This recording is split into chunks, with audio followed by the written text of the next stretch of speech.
Yeah, read this. Right, like, I take this in very seriously.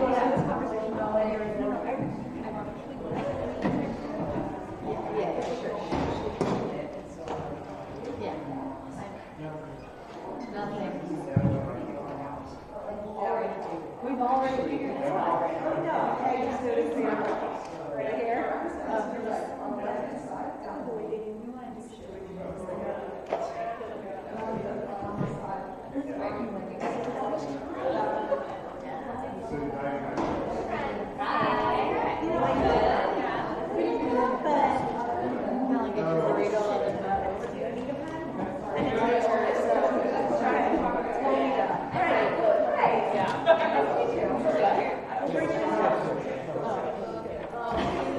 Sorry to hear that.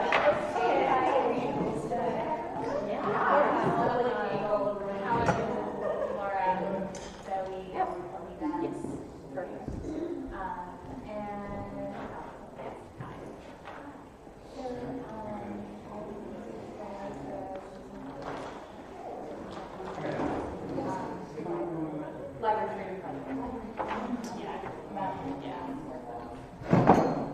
Burrito. You can introduce Helen's burrito also if you want. It is on entity. Nice. It's on the street. There's like taquerias on the street. Yeah. We don't know. I'm not from here. But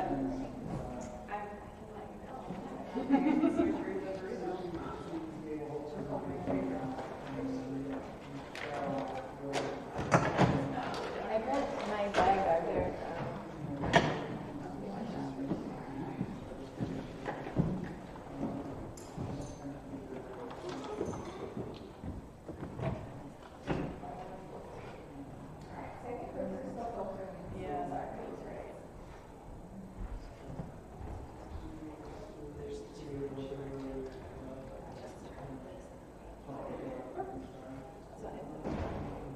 Swung it this way.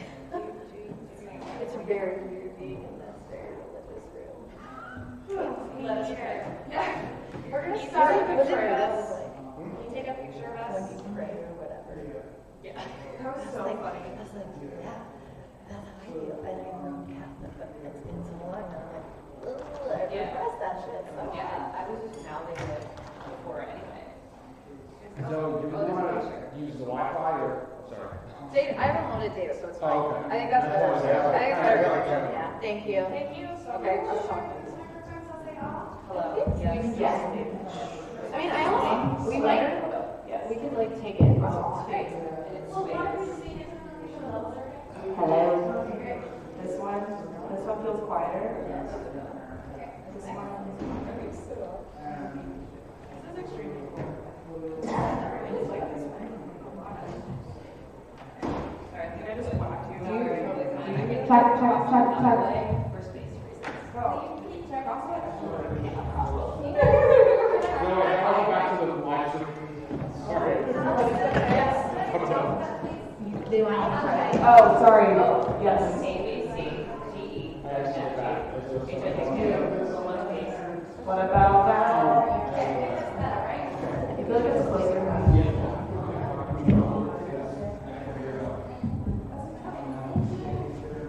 Check.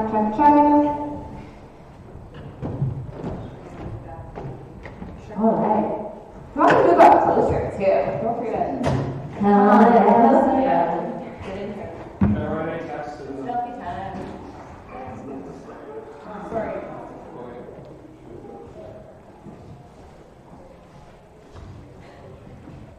All right. So I think folks will probably continue to trickle in. It is the end of the day, and I'm seeing that like conference fatigue in people's eyes. But I think this session's gonna be really fun, and these lovely folks are gonna energize us. So this is being a socialist feminist online, and please join me in welcoming the very lovely Season of the Bitch podcast hosts. We have almost a full coven.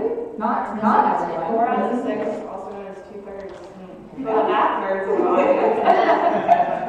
So we have Helen, Laura, Zoe, and Juanita. from Season of the Bitch, and we're also really excited to welcome Alison from the Library Freedom Project. So without further ado, take it away. Thank you so much. We just wanted to start by acknowledging that we are on the traditional territory of Illinois. So I felt like that was important before we start, especially being here in this church. Should I start? Okay. So,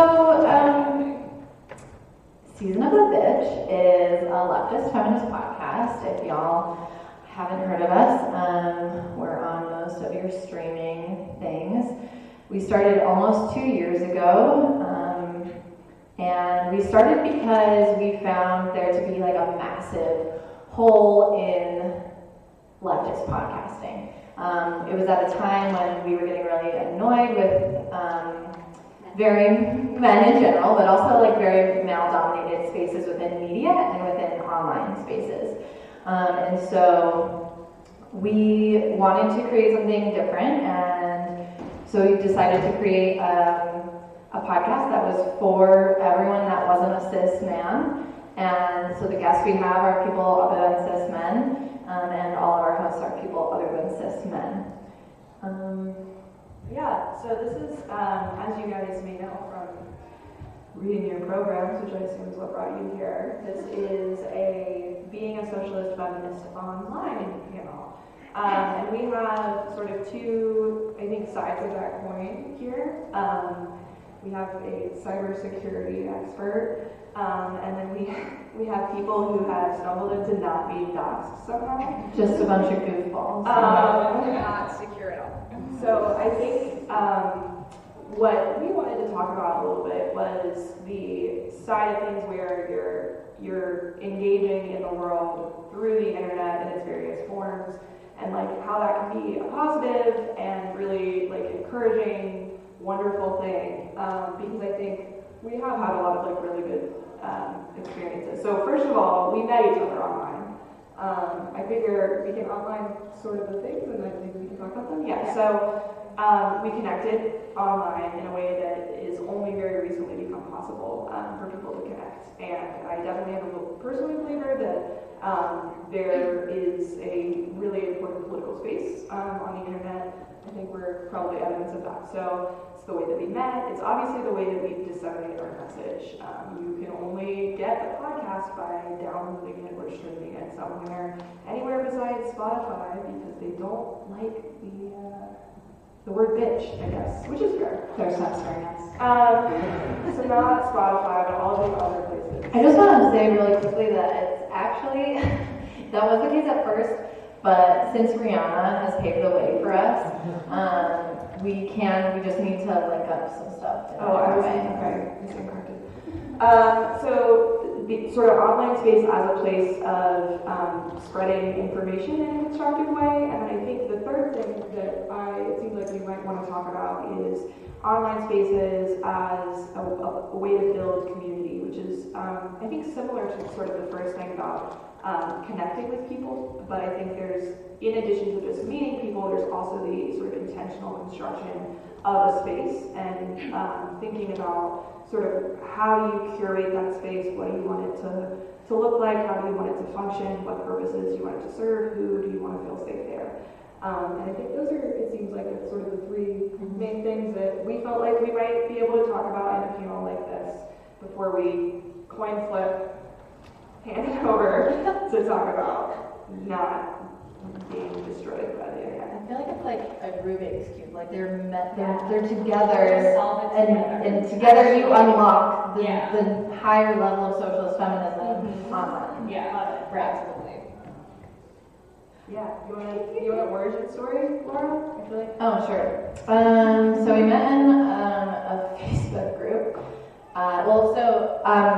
Walida and Zoe actually are our most recent hosts, which we had an open call for new hosts, which we did also on the internet. And we received over 45 applications for people to become co-hosts, which we reviewed in detail. And that was a really interesting experience. So that's part of our origin story with at least all of us here. And I think it was something that we really wanted to be intentional about making sure we weren't just reaching into our own communities, that we were opening this up to everyone because we didn't want to siloize ourselves in that way. But we all met through Facebook, a Facebook group originally. It was me, me, Kellen, Ambria, Hope, and Lindsay. And Lindsay is no longer a part of our podcast, although she's still in our Slack. She's around. And we kind of just started, and we had no idea what we were doing. We literally looked things up on the internet, like, what do you use to record a podcast when you don't know what you're doing? Which we can talk about if any of you have like questions about like that side of things, like how do you do that? We had no idea what we were doing, and we also knew that people were really interested in what we were doing right away. So we had Patreon supporters before we had recorded our first episode, which was a little intense for us because we were like, what if it's terrible? What if everyone is like, you all just screwed this up big time? So that was a little nerve-wracking. And that's where we kind of started from. It was I think we raised, it was like $1,000 on Kickstarter to like get our equipment again before we had put anything out there. And all of that happened through mainly DSA, but also sort of general left online networks. So that was pretty powerful. And then I think maybe the next thing is like dissemination and like getting ideas out into the world. I don't know when you guys want to talk about that. No. Getting ideas out into the world online. You don't have to. I have a lot of ideas. No, I mean, I think something I was thinking about and talking about like kind of the security of it, and like luckily we have had minimal issues because we have like the nicest fucking fans ever. Everyone's like come up to us today, she's been like so nice. But when like Alita and I joined and we had a call with Laura talking about like, do we want our last names attached to our like accounts, and like if we wanted to, you know, have I guess like alt accounts or anything for the podcast, which I thought about but ultimately didn't want to do. But I am very findable, which is kind of scary because I'm the only person with my first and last name that exists on the internet. Yes, so it is a little bit scary knowing how easy I am to find, so don't tell anyone else that. We are live streaming. Don't tell. But no, I just feel like we have such a good fan base and like we really connect through people. There's a lot of people we've met here that we've already kind of connected with online or had on our podcast through finding them online, including Allison. So yeah, I don't know. Our success story of like, there's definitely a way to have it be like a meaningful way to form a community and meet people that you would not meet otherwise. Do you want to add on? Yeah, I'm also someone whose first and last name is in my Twitter handle because I've been an activist for nearly 20 years. And when you're an activist for 20 years with a name like Lolita Cannon, you're the only one on the internet. It's just you. So I have had to prepare for it. I also happen to be a software engineer, so I just learned how to lock down all my things online and as soon as Lolita joined the podcast, I changed all the passwords. I was like, what are your passwords? You can't. First of all, you shouldn't even know. Anyway,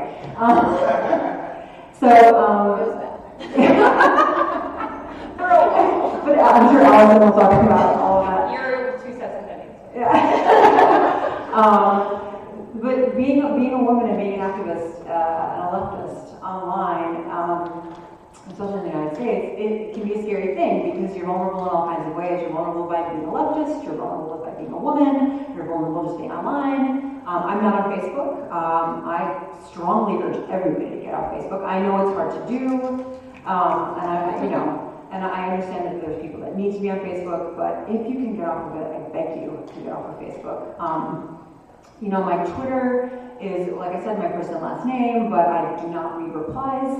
I mute my threads immediately when I tweet, and because I don't want to know or care what people are saying to me. That's not why I'm on Twitter. So, Twitter is a one-way street. Twitter is a one-way street. If I want to know what you are saying, I'll ask you. So I really avoid a lot of that. But being on a podcast, your opinions are out there, your thoughts are out there, and as human beings, we evolve over time. So what you said 2 years ago, you might not believe in anymore. And it's just kind of something you have to accept and be okay with, and be okay with your name and face and everything being out there. And I don't know if it's easier for men to do it, but I know for us it can be a little bit intimidating and daunting, but we do it anyway. Yeah, and I'll just speak to when we first started, we had to have a big conversation about did we want our last names present. Actually, one of our hosts, I won't even tell you which one, we don't even use her real first name. So there is some stuff that we did have in those conversations that I don't think men have. But to that end, because I know Alison's going to get into doxing, I wanted to talk a little bit about I think how we've been able to protect ourselves from a lot of online harassment and how it's been really limited.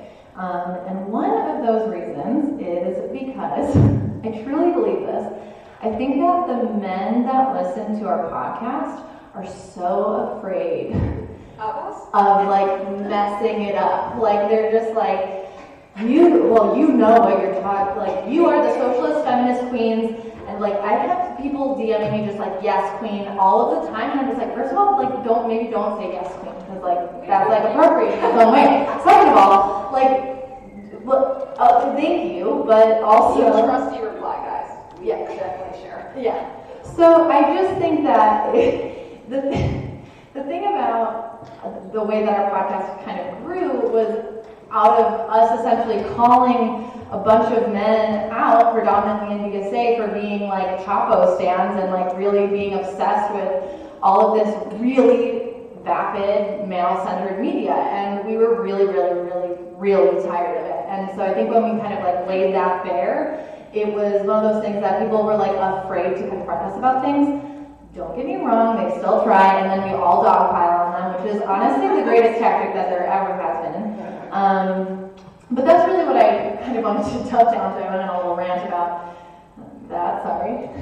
I just want to add to what Laura said, that when I do have an unwanted reply guide, I send it to Laura via DM, and she will immediately jump in and reply back for me. I love to be everyone's reply guy. I'll be your reply guy. Laura's a really good reply guy. Here's the thing, I just don't give an F. And most people don't even know who I am because my Twitter handle is Socialist Willow, so like that is known. You're probably a lot of secrets. It's fine. Y'all know. Most of you know. But the other thing I was going to say is like, more importantly than talking about the men is talking about all of the other people who support and uplift this podcast. I think the amount of labor that goes into this podcast is kind of unreal, especially when we're all working full time.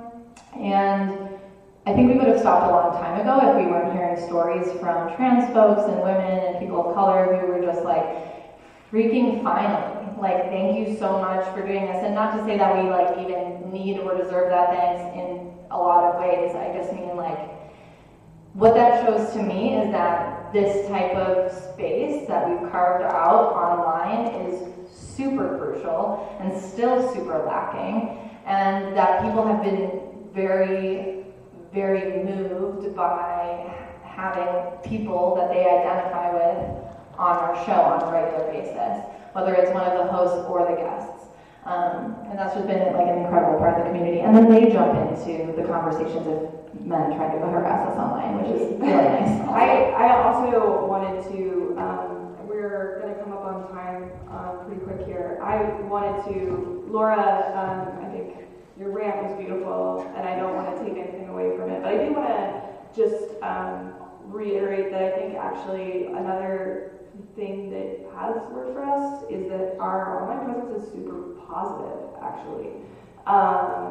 We try actually very hard not to say anything negative about other figures in the media, even Chapo, who was mentioned. There are people on the podcast, there are hosts who actually listen semi-frequently. And so, like, we have a variety of opinions on actually a lot of different things. We definitely don't all agree on things, and we keep sort of the spirit that works between us, I think, to navigate some of those issues. I think we bring it into the online world as well. I personally don't have any interest in like getting into any kind of beef with anyone. Like, you know, and I think that I think the podcast is based on an ideal of inclusion.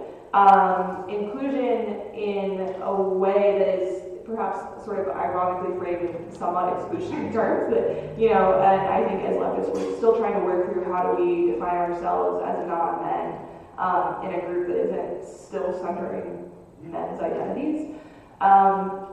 But we, I think, have been largely successful in trying to foster a sort of, especially in Twitter, which is where we're most active, a space where like positive discussions can happen, where we're not like shitting on people all the time. And if you like want to listen to people shit on people, like there are so many places to go for that, you know. And that's just not who we are, and I really like that. And I think that is a big part of probably why we have been safe, and you know, our reply guys are, you know, they're mostly harmless. You know, we love and respect our reply guys. So they're mostly well-intentioned, though I feel if they listened better to the podcast, they might not do it. True. But yeah, I think it has been really important to try to like be sort of a force for maybe like Pollyannish sometimes. I don't know, but like we have snark, but to be a kind of a place of sort of positive messaging in the leftist podcast ecosystem. We get made fun of for that sometimes on Reddit, like Redditors, what up? We don't anything. We're 6 ladies that just don't interrupt each other. Yeah, and have annoying whiny voices. But that's fine. Like, And that there are 1,000 hosts. anyway, how do you tell apart 6 different women? I actually think that's funny. That's a joke I'm into personally, that there are like 97 of us. I like it because if I say something, I'm like, probably no one knows it was me. I'm embarrassed about it. But yeah, so yeah, I think all of that is important. That's it. Yeah. What's Alison? Tell us how to be more secure. There is no way. I just want to say that I'm really envious of the way you describe your reply guys, because my reply guys are fucking terrible. They're all libertarians. And yeah, so hey, what's up? I'm Allison. I work on privacy and fighting surveillance capitalism. And by that I mean thinking about data and like the data extractive industry and all the different entities that are interested in learning things about who we are and what we do online. Thinking about it from a materialist analysis, thinking about the intersections of, you know, what it means to have our data exploited and how you can think about it in terms of like, in a similar way as our labor is exploited, and who is most at risk and what happens to them. Because data is basically like the thing that drives our economy now. If it weren't for the big 5 tech companies, like the global economy would be in the toilet. So I run a small organization called Library Freedom Project, where I teach librarians about fighting surveillance capitalism, because I see them as a really good way of bringing this information to communities. And I am a once and former, what the hell was that? Once and always librarian, former and always. I just learned how to talk. I was a librarian, I am a librarian, and so I started doing this work. I also teach socialist organizers about online privacy and security. Some of it is about cybersecurity, but it's more sort of broadly about like creating cultural norms about how we use the internet and how we treat each other and how we protect one another. And so what I want to talk about is, you know, seemingly a different thing, but actually very related, because really what I want is for everybody, not everybody, just the people who are not cis dudes, basically. They can have something too, I guess. They can continue their reply guy allyship based in fear, which I think is, you know, if your allyship is not based in fear, really, what is it? I want everybody to be able to create community that is strong. I've met most of my closest friends on Twitter too. Like, it's super important to my organizing and all of us. And so, you know, my advice to people is not simply to log off and or delete your Facebook, even though I think you should do both of those things. It's not realistic to expect that that's just all there is to do. So what I want to talk about is how we can have better safety through harm reduction and through solidarity. So a few kind of like initial things that I think my co-panelists have set up really well is that like the threats that we face online are very similar to the ones that we face offline. There's no distinction between these two worlds. People say IRL all the time, and I actually am anti-IRL in real life, for those of you who are not familiar. I say, who doesn't know IRL? I say AFK, away from keyboard, because it's all real life, right? And I think that like one sort of cultural norm to create is the idea that like the internet is our real lives. It's not just like some separate thing that we do when we go on Twitter. We are ourselves. And things that happen to us there carry into our meat space, our AFK space. Meat space, that's right. Cyberspace and meat space. M-E-A-T. Also M-E-E-T. Yeah. Whichever kind of meat. I know there's a lot of vegans, you know, I meant human meat, not the kind that you eat. We're doing great, folks. The same power dynamics that we face in AFK space are reproduced online. And so those people who have identities who are under the greatest threats offline are facing them even greater online. And so of course I'm talking about black folks, trans folks, indigenous folks, sex workers, undocumented people, people with queer identities, poor folks, and I'll talk a little bit about like the specifics of those, but I'm going to kind of broaden it out, and then during the question period, if you want to know about like specific things to do with like specific experiences of the world or specific identities, we can definitely get to those. In the like anti-surveillance community, we talk about these things with a term called threat modeling. And threat modeling is, even though like the anti-surveillance community is like lousy with libertarians, and they don't think of this necessarily as an intersectional analysis, I think it lends itself really easily to an intersectional analysis, because basically threat modeling is the idea that every single person has a need for privacy, for protecting themselves online, based on who they are and what they do, and you know the conditions of their identity and their experience. So threat modeling is basically like assessing what your risks are and then kind of thinking about what you're going to do about it. So you have all been threat modeling, even if you didn't know that was what it was called. You were like, are we going to share our last names? Are we going to do this? And ultimately you decided that it wasn't necessarily in your threat model to make decisions that like would, you know, create pseudonyms for yourselves or whatever. Everybody has a threat model. Your threat model can change based on more information, based on changes in your life, based on political changes in the world. Lots of people's threat models changed when Trump got elected. My own experience is that you know, I've been doing this work for like the past 5 years full time, and I had I had a pretty strong threat model, like what I thought were my risks or not, and then 8chan tried to dox me. They fucking didn't. They couldn't because they're losers. And if they're watching now, hi dorks. Nice job. You'll never find me. I'm behind 7 proxies. That's a little nerd joke, kind of anyways. But it did change my threat model. It made me think, because it was incredibly frightening while it was happening.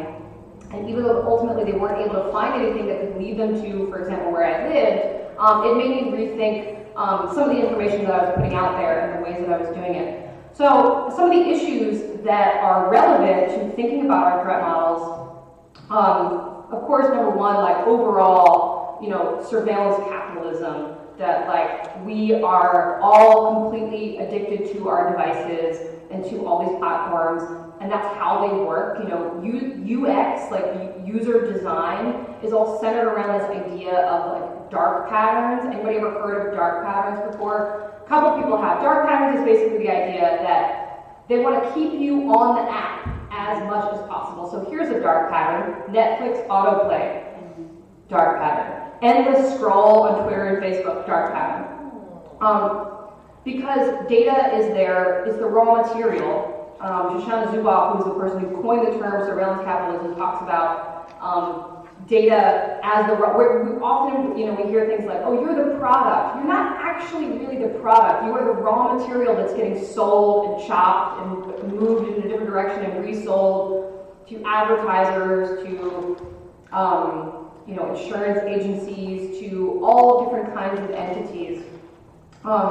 And this is what powers the surveillance assemblage, which is like all the different kind of entities that use this data. So within that, some of the adversaries are law enforcement, like police surveillance capabilities are unlike anything that the world has ever seen now. That includes ICE and other federal law enforcement. Then there's like just the regular capitalists themselves, the Googles, Facebooks, Microsofts, etc. of the world, and the way that they have created an environment that we are addicted to. We have basically no choice but to use. If you don't use them, you can't really have a life in the way that we all want to have lives in community.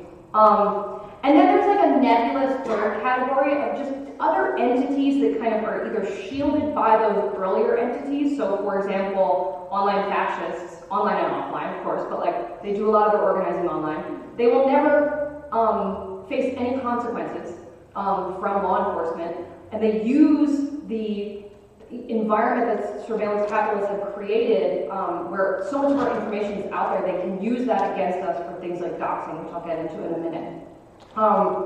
So some of the particular kinds of work that I've seen people engage in that is higher risk for things like doxing or harassment, I want to speak to some of those, but before I get to them, I want to say I'm not advising that people somehow stop doing this work or suddenly get frightened. I just want us to have kind of an honest account of what the risks are and think about it so that we can protect ourselves and our communities. So number one, any kind of anti-fascist organizing at all. The thing about online fascists, they're terrible at everything. There's one thing that they're kind of good at, and that's computers. They are really good at using the internet to find information about us on the left. They know that we are their enemies. And for various reasons, if you catch their attention, they will try to swarm around you and dox you. So for folks who aren't familiar with what doxing is, I know that I've said it a few times, let me define it. Doxing is the practice of taking somebody's personal information that they don't want you to have, that they may have shared, but not really thinking about how it could be misused, or maybe they didn't share it, but it's public record. Getting that information together and creating a profile of someone in order to create chaos in their life. So doxing happens all the time to organizers on the left, primarily people of color, primarily women, undocumented people, anybody, especially with intersections of those identities, who are very vulnerable, because doxing is so frightening and so traumatic and can result in real world material harm. The fascists know who to go for. So if you are engaged in any kind of anti-fascist work, you may have already been a target.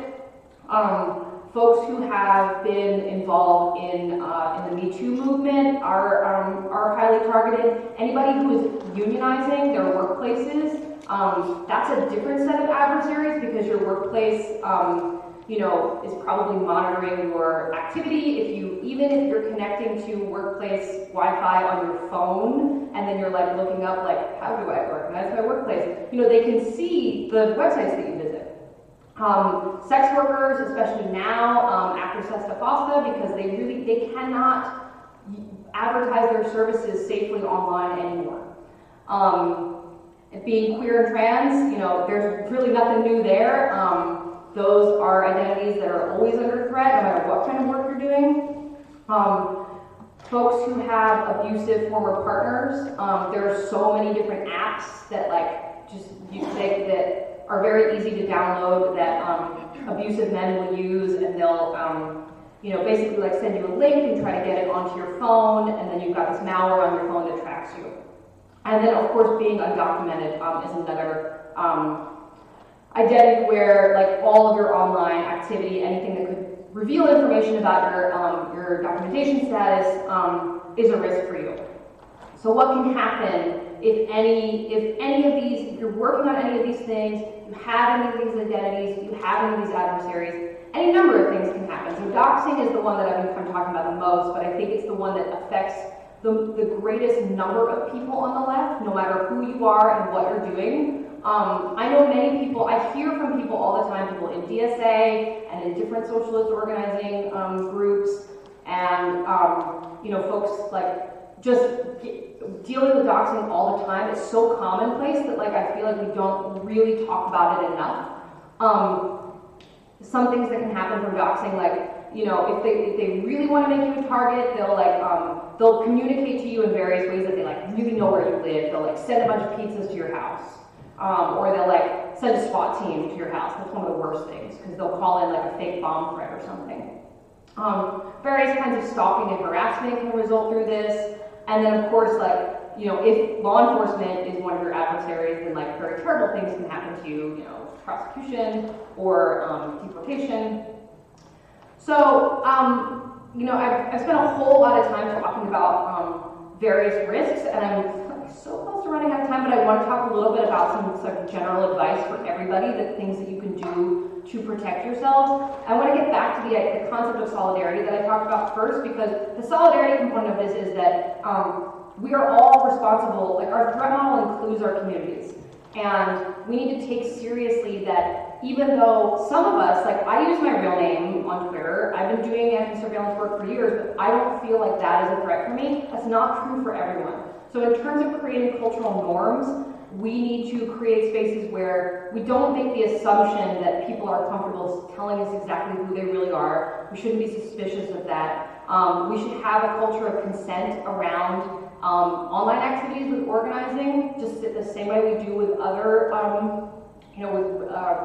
meet space. And so to that end, some specific advice that I want to give you. Number one, everybody should update their software right now. Keep your software up to date, people, okay? It is the easiest thing, no one does it, and malware of various kinds can come from all different kinds of adversaries. It's just such a simple way to go after someone. So I know you have to delete some photos from your camera or whatever, just do it. Okay, number one, software updates. Two, your password is terrible. I'm so sorry, but all of your passwords are really bad. What you should do is you should get a password manager. There's a whole bunch of them. They're all pretty good. They're fairly easy to use. So many of them are free. If you want advice for specific ones, I can tell you. Make a super strong password that you use to get into your password manager, and then you can store random jumbles of letters, numbers, and symbols in the password manager, and then you're not using the same shitty password for everything, which is, I know what you're doing now. Turn off your location services, especially for apps that don't need them. And I'm talking about social media, your Twitter and Facebook and stuff don't need to know everywhere that you go. It does not need to be broadcast to anybody who might be watching. When you think about all this doxing that happens, what they're doing is they're going to your public social media and they're looking to see where you go. And if you go to the same places regularly, then you're broadcasting that to potential adversaries. And it's you might not be thinking about how, oh, I just go here and whatever, but once somebody targets you, it's scary as shit. I've had weirdos from Twitter show up when I've tweeted a picture of being at a bar or something, tweeted a picture across the street.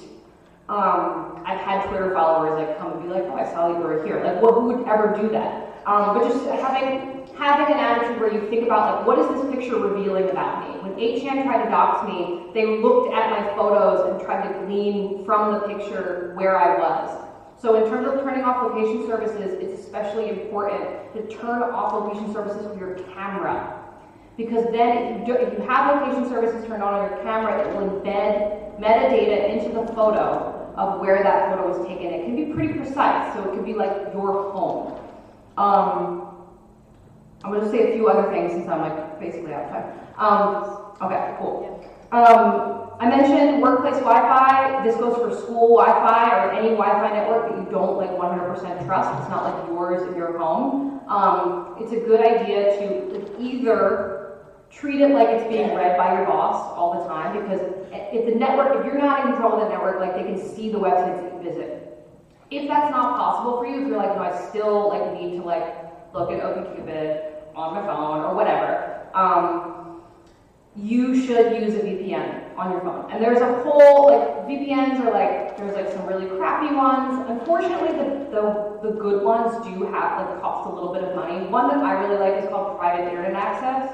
And I have some free, like, you know, like 6 months free private internet access, like cards at my house. If you want one, I will mail it to you.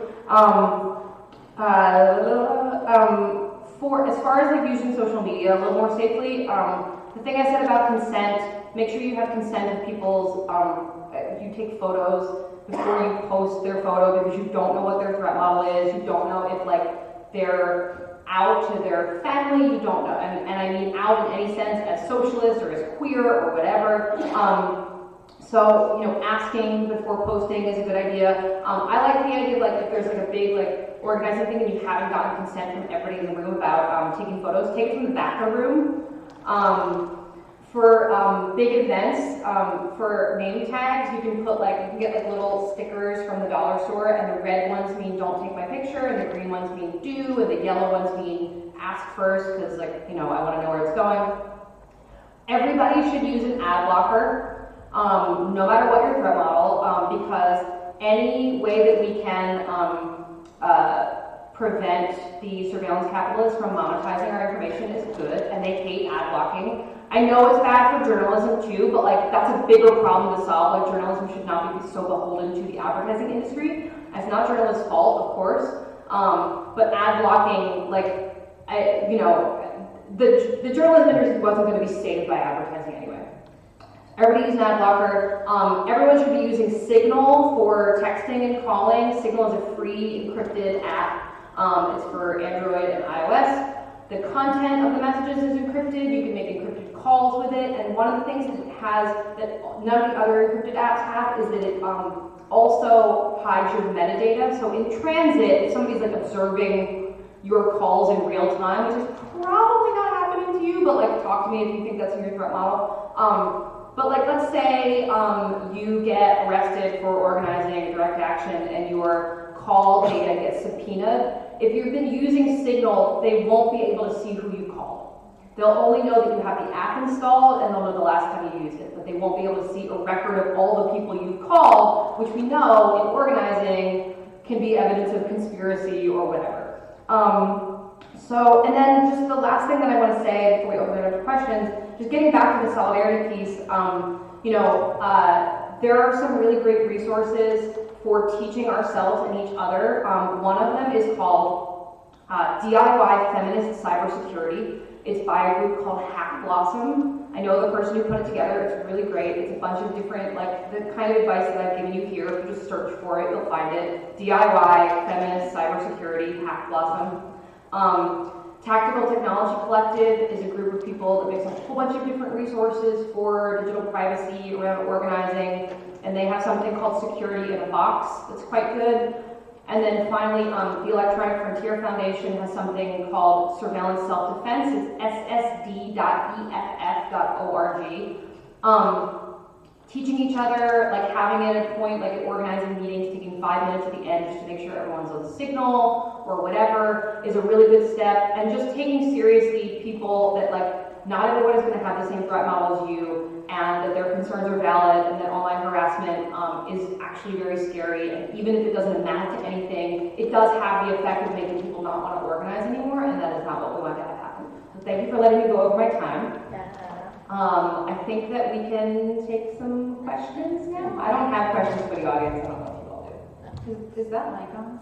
Okay, so maybe people could head to that mic. Yeah, I think especially for accessibility reasons, if folks feel comfortable asking their questions at the mic, that would be amazing.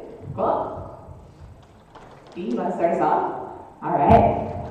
Oh, and if you could just mention your name and your pronoun when you ask your question, that'd be awesome. Oh, just as a reminder, we are live streaming. So if you want to, It's actually not my phone died. It is being a recorded. video, but we can.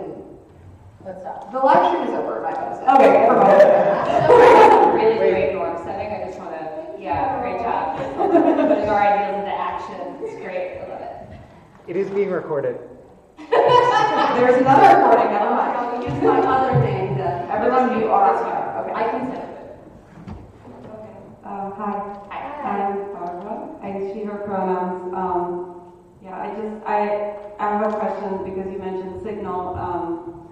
I've known for a while about this encryption thing, and I was wondering if you have opinions about the app called Telegram. Because like a few years back, so most of my people in Brazil and everywhere else other than the US use WhatsApp, which was like bought by Facebook a few years ago.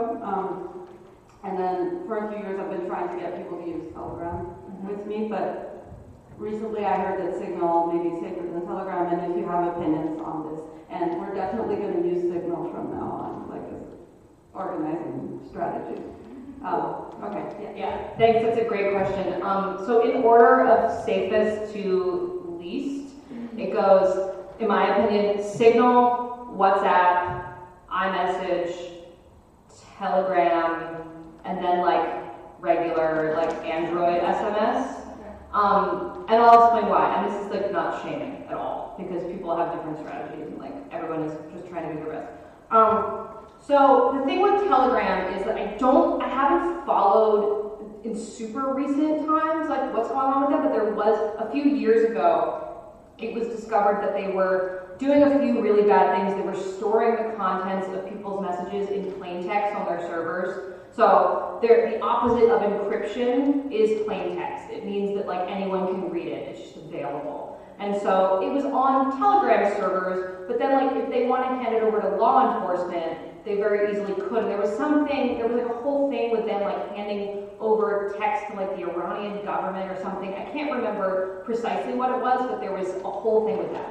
WhatsApp, even though it's owned by Facebook, the content of the messages is encrypted. The metadata is not. So Signal is a step above it in that way. But WhatsApp, as you said, is used by like millions of people around the world. For that reason alone, like I don't like pushing like, you know, family members and people to use Signal. Like most of the time they're not going to be into it. Like if they're using WhatsApp already, that's like usually perfectly fine because it's encrypted by default. And as long as you have an understanding of like the limitations with not encrypting the metadata, like it's doing good.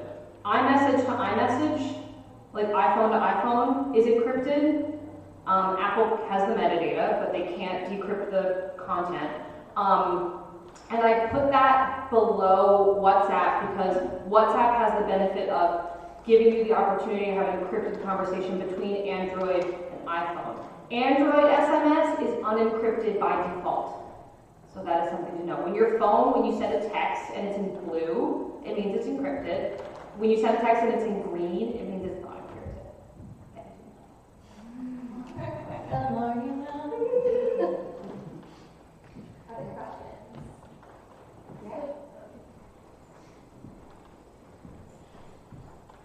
Hi, I'm Liza, I use she, her pronouns. Just as a quick follow-up, I assume it's at the very bottom, but what about Messenger, and especially the end-to-end encryption option on Messenger? On Facebook Messenger? I assume it's at the bottom. Yeah. So Facebook Messenger is also so Facebook Messenger and WhatsApp and a few other apps now use the same encryption scheme as Signal. Like Signal created it and now they use it. But I hate Facebook so bad. Even though WhatsApp is owned by Facebook, like I give WhatsApp a little bit more of a pass just because it's like so popular around the world. Yeah, Facebook Messenger is probably encrypted, it's probably fine, but like we should be moving away from Facebook as much as possible. The other thing is this, I didn't mention this, is that Signal is free and open source software for the most part. The other, like WhatsApp and Telegram and, actually no, Telegram I think is open source.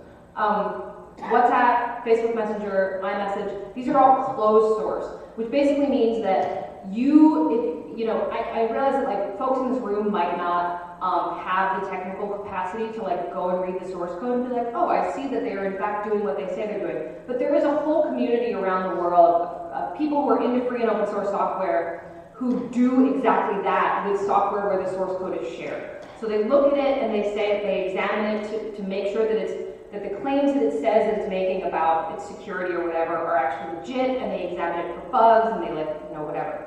So it's impossible to do this with Facebook Messenger. It's impossible to do this with WhatsApp. So you're taking those companies at their word, like, okay, I guess you are just not saving this in plain text somewhere. I guess not. I guess you don't have a copy of the keys. And there's really no way for us to know. So in general, I am a little bit more of an evangelist for free and open source, but with phones, like, it's kind of hard to like have something that like works that way. So you know, that is a rambly way of saying if you're going to use one of the two, use WhatsApp instead. I have a question, but I don't want to be filmed, so I'm going to say it here. My name is Sam. I use she and her pronouns. How legal it is when you're in an airport or something, or you're going through a green card process, or you have status and you have visa, how legal it is for the officers asked to go through your phone? Because I might be encrypted, but I might still have messages here, and they might just see it if they open my phone. Just to repeat the question in the mic, the question is about the legality of phone searches, random phone searches. But I don't know the answer. I kind of know the answer. You said it. No, I know that you put it on the fingerprint unlock because they can't make you put your finger on it, right? But they can do the opposite. Yeah. I'm gonna say I have horrible security practices. No, it's okay. It's okay. This is a safer space I knew what to do with the fingerprint. for your bad security practices, because where are you supposed to learn? The first thing I want to say is I am not a lawyer. Love it. So a couple things. One, airports are like this weird, like, constitution-free zone where, like, you have no rights at all. So my understanding from, like, legal types that I have worked with is, like, because basically, like, airports are considered in the same way that, like, they're, like, part of, like, the border zone or whatever, and so, like, you can try to fight against, like, an illegal search there, but good luck, because people have tried, and the ACLU has worked on this a whole bunch.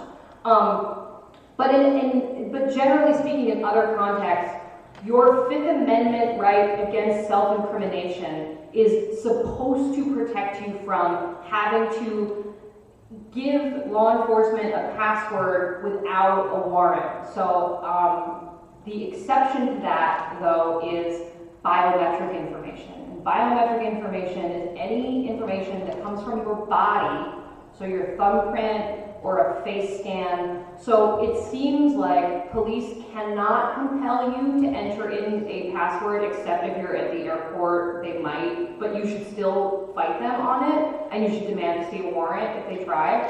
And it's one reason why it's really important to have passwords on your devices, because if you have no password, there's nothing for them to ask for, right?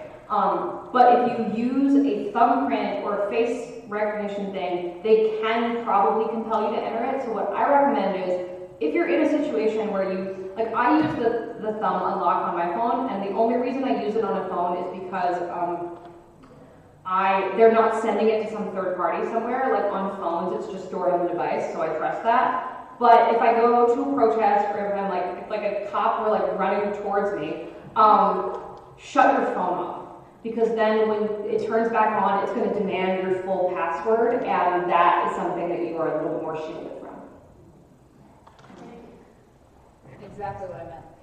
I just want to say that, so I wasn't on the episode that we had Alison on for, but I edited it, and when I got to the part where Alison was like, yeah, you need to have a passcode on your phone, and it should not. I didn't have an Shut it off with that. I was like, oh no. Well, I didn't have a passcode for a million years, and then I was like, okay, Alison, like, she knows what she's talking about.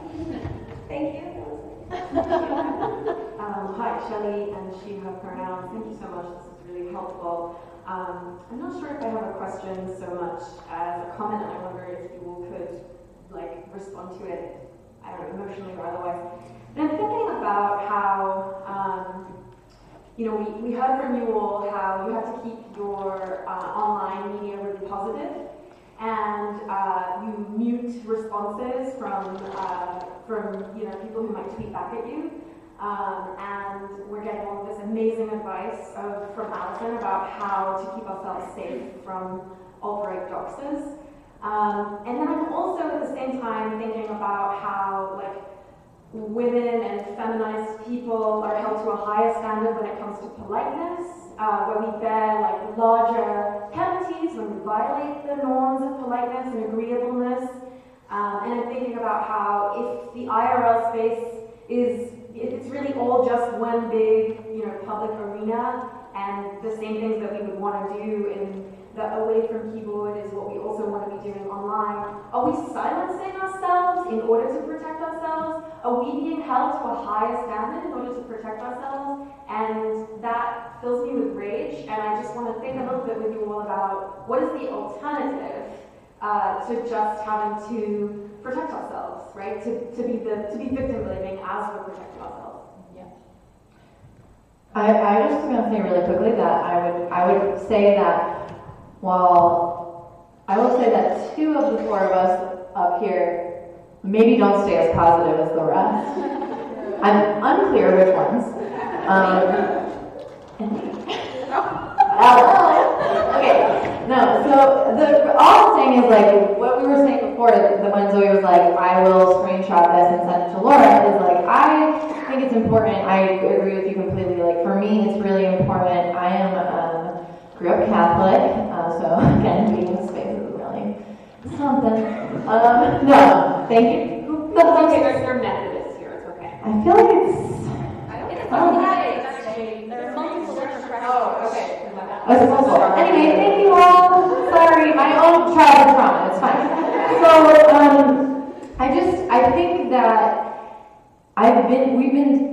if you've lived a feminized experience, you've lived an experience where you feel immediately guilty anytime you have a confrontation, for me, it results in like deep anxiety, where I'm like, oh my gosh, did I make that person upset? Did I say the wrong thing? And then you're like replaying it in your head over and over and over again.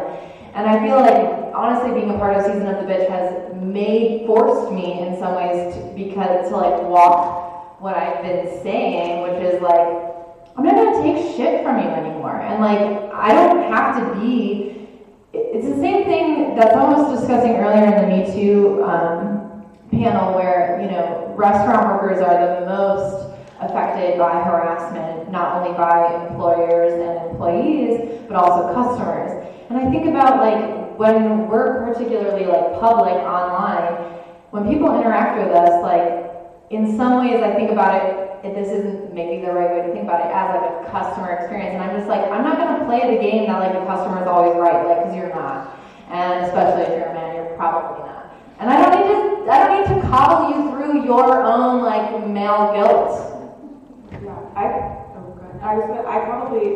bring a different experience to this. I should also clarify that when I was talking about in sort of positivity, I run the Season of the Bitch Twitter account for the most part, and we have different standards for what the group messaging looks like versus what our individual messages look like.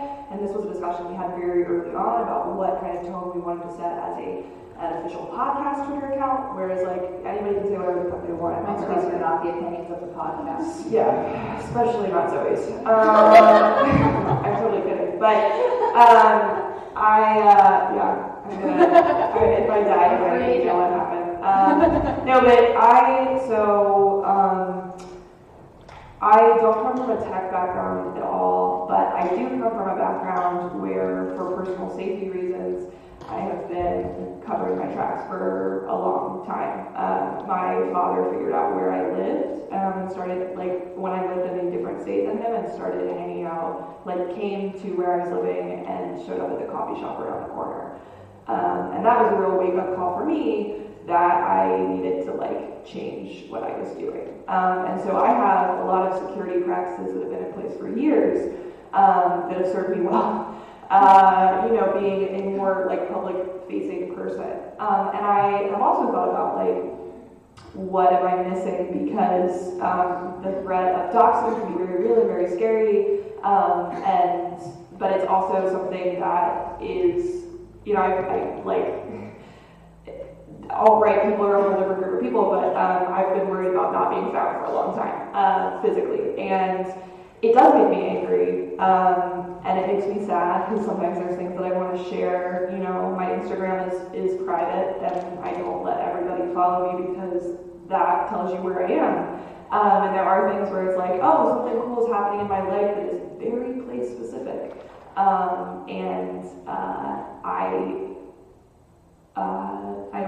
I wish I could share that stuff and I can't, and that it does make me upset. For me, that's just reality, you know? Like, my personal safety is more important to me than, you know, being super online. I don't have a good answer, I just sympathize is really where I'm going with that. And it's not fair, but it feels like that's kind of how it is sometimes. That's a really good question, and it's a question I struggle with all the time because, like I said, I've been an activist for 20 years, and the majority of that activism was dealing with the rights of women and indigenous peoples of the Middle East. Because I'm a Syrian, and most of my activism has been around Middle Eastern culture and Middle Eastern people who don't always take kindly to women who look like me, talk like me, or act like me, and have political opinions. So I've actually spent most of my life building up a very thick armor to where there's very little anyone can say to me that makes me feel anything. It's true. Which sucks, because that means you have to kill a small part of you to be very good at activism and keep going. I do think the burden is on women to protect ourselves. I don't know that there's anything we can do to change that right now other than show strength and solidarity together. I go after politicians, for example, online. I don't go after other comrades. I don't go after other people. And I think that you're right to be mad, and that's just how it is for us, at least for now. So we don't have any time for final questions, but I wanted to invite all of our amazing panelists, or any of our amazing panelists, to share some final thoughts or reflections on what we've talked about today before we close out. Okay, I can do it. I feel like you should go. Yeah, no, I can do it. I think thinking a little bit about Shelley's important consideration for us, I want to offer reframing that the way that I think about privacy is about control and personal autonomy. It's not about, it definitely can have the silencing effect, but the way that I think about it is who I want to be. It's that I want to be in control, and it's that I want my community of other socialists to have that same control so that we can be in charge and then use our energy to organize for the world that we want. That's my final thought. Thank you. Yeah, I like that a lot. I feel very lucky to be in this space, to be in this meat space with everybody. I feel very lucky to be in the keyboard space with some of you. You know, stuff can be scary, but there's, I think, so much positivity that's come out of being a socialist feminist online for me. I've learned so much. My worldview has expanded enormously. I think I'm a better person, which is not something I feel like people say about being on Twitter. I do think I'm a better person from really actively curating for myself a space that allows me to learn from others. And I think there's so much good that can come out of online communities. So please don't completely log off, you know. I mean, do whatever you want. I just want to say that I'm just so grateful to literally anyone who's ever listened to us and supported spaces that continue to uplift and hold space for this kind of conversation and for this kind of community, because obviously the five of us up here are not doing it alone. So I truly feel like you all here in this room and all of you on the internet are just the only way that any of this could happen, and I'm just unbelievably grateful all the time. I'm just gonna add, pretty much every week or time that we record afterwards, we're all that was amazing, that was so cool, all the guests we have, several guests we've had are in this room, and we're always that person was so cool, it's so cool, you get to just talk to people about things that we're all really passionate about. And like, yeah, we just feel really lucky, and like we all live in different places. We record via Skype and the internet, and like a lot of our guests are in different places. So like, I don't know, the internet can do cool things sometimes. I'm actually going to use my time to reiterate everything Alison said. Please change your passwords and update your software. And I know online habits are very hard to change, but maybe let's try one change at a time. Like just install the password manager, and then think about adding the passwords later. Just a step at a time, change those habits, you'll feel a lot better. This is literally what she does to us every day. Laura, did you change this password yet? No. The password manager thing, I just want to add one little plug for that. If you're not invested in safety, perhaps you're invested in your own laziness. It makes things so much easier. Unless you forget your master password. Never mind. That's a problem for you. I don't know that. In part 2, we will deal with it. Alright, I want to thank our amazing panelists today, not only for this great talk that came after a very, very long day of other talks and was extremely refreshing and funny and helpful, but also because Alison and the Season of the Bitch Coven have been like some of our biggest like cheerleaders on Twitter, and I think are a big reason why like a lot of folks are at this conference. So thank you all for sharing things. Please join me in thanking our guests. Thank you guys for organizing. Yeah, this was awesome. And so we're gonna like briefly have like debrief, hangout, social time downstairs where we started off today. It's gonna be very casual and optional. It's gonna be like coffee and snacks. If you're gonna leave straight from here, just remember